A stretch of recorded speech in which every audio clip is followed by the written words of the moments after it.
Oh, and thank you for the award. I'm really excited to be here, and thanks for joining me. Today I'm going to be talking about some research I did this summer at NASA Develop. And the idea is to bring big data to remote places that don't have the resources to process things on the ground.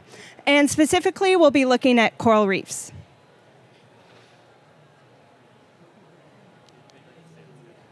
Oh, OK. So this is a coral reef. You may have had the opportunity to explore one yourself. They're important resources for biodiversity. They're biodiversity hotspots. They only take up, though, 0.1% of our oceans. Not only are they some of the most diverse places in the oceans and our entire world, they're also important for the island nations that border them.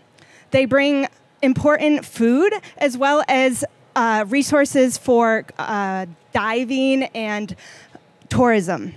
So when we look at where these coral reefs are on the world, they're often in really remote places that don't often have the resources to manage them.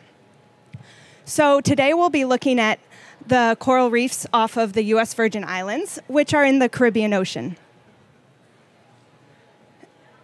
This is research that came out of a partnership this summer between NASA Develop and the US Virgin Islands Department of Planning and Coastal Zone Management. They're interested in how to manage these reefs in terms of how they can plan for development on land. And the reason they're interested in this is because they've been experiencing some serious coral reef die-offs. This happens when the zooxanthellae that live in the coral decide the habitat is no longer suitable.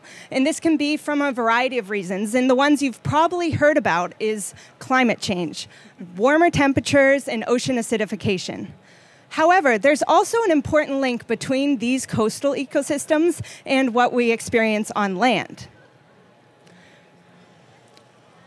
So this is a beautiful diagram from the US EPA, and we're looking at how different land activities can influence coral reefs. And some of those that I'd like to highlight are road construction. A lot of the roads in the US Virgin Islands are dirt, and so when there's a rain event, this sediment has the chance to run off into the oceans. As well, new construction of beautiful coastal houses can as well cause more unearthed ground that runs off into the water. Now, this was all before the hurricanes that affected the Virgin Islands this fall, but a lot of this work can still be applicable to understanding how runoff is affecting these systems during storm events. So the dirt and pollution can obscure the water layers, so algae and other organisms can outcompete corals. So the Department of Planning wanted us to look at where is this development happening on their islands, and at what rate is it occurring over time. To do this, we used satellite imagery. We used Landsat, Sentinel-2, and the 5 and 8 of the Landsat. And we processed this using Google Earth Engine. Now, I'm sure you've seen the Google Earth Engine over there, and it's really useful in these remote places where they might not have the computer processing power to download the really heavy, data-intensive satellite images. Instead, our partners can just download the end result and process that however they want on their own computers. So a little bit more about the methods. We started by gathering the imagery that was already housed in Google Earth Engine. We used a CF mask and an NDVI score because there's a lot of clouds in these tropical places. And we used training points in ArcMap. So we got some images from the 1980s, the 1990s, and the 2000s from our partners at the government level, and it was really fun looking at all those coral reefs and beautiful coastlines while we were in a windowless room at NASA Ames. And then we performed a supervised random forest classification. We ended with doing error analyses, and lastly, looking for these spatial and temporal trends. So here's some images of what the St. Thomas looks like without, so all of these images that you saw out at the corners are 10% or less cloud cover. So you can see that this is a really big problem for tiny islands. This is a 25 by 25 mile island. And so what we did is, as this shows, is we composited the imagery throughout the entire year to create cloud-free images. And that was using NDVI as well as the CF cloud mask, which is a band in the Landsat data. So here's some of those composited images from different years. This is St. John. And then here's the classified images, where we've actually turned that into data that's useful for further analysis. Next, I'm going to walk you through what the handoff looks like, so what we gave to our partners. And this is hosted in Google Earth Engine. So first, you're choosing the year, and then the island that you want to study, and you hit Create Map. And on the right, you're going to see it zooms to the place. So this is St. John. And next is the composited image. There's a few clouds, because this was 2016 data, so not all of it was yet available in Google Earth Engine. And then this is the classified image, where you have green for forest and gray for development. They can download that data and use it on their own later. So here's some, we downloaded the data, and we're looking for these trends, right? And what's happened with development over the years. And I'd like to highlight this, this area up here, which is green. That means it was developed in 2014.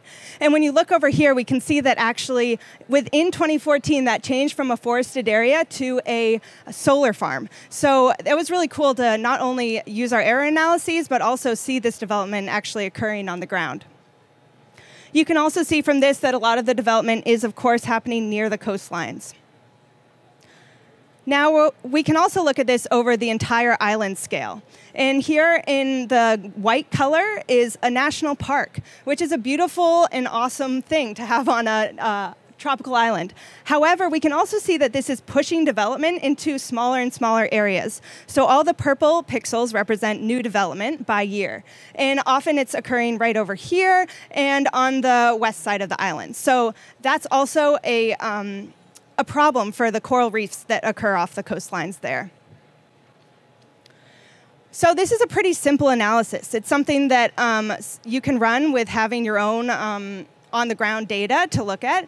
And I think the most interesting part of this is that with such simple analyses, there's a lot you can learn, especially in these remote places that don't have the resources on the ground to collect data of over time.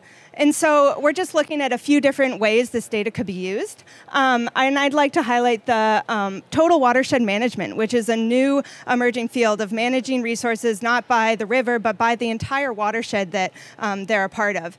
And this data is really important because you can look at the whole watershed and say how much development has happened in the past 2 years, in the past 5 years, and what's that rate.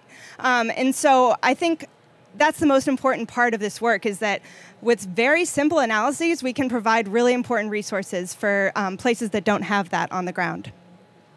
So to sum that up, we want our coral reefs to look like this, to be these awesome, beautiful places that preserve biodiversity and provide important shelter for fish, as well as protection for coastlines. And so to look into this, we use NASA satellite imagery as well as Google Earth Engine. And the main point is to create more informed and effective management decisions. So I'd like to thank the team that I worked with at NASA this summer, Erica, Carrie, and Breton, as well as my advisors at NASA and our partners in the US Virgin Islands. Thank you.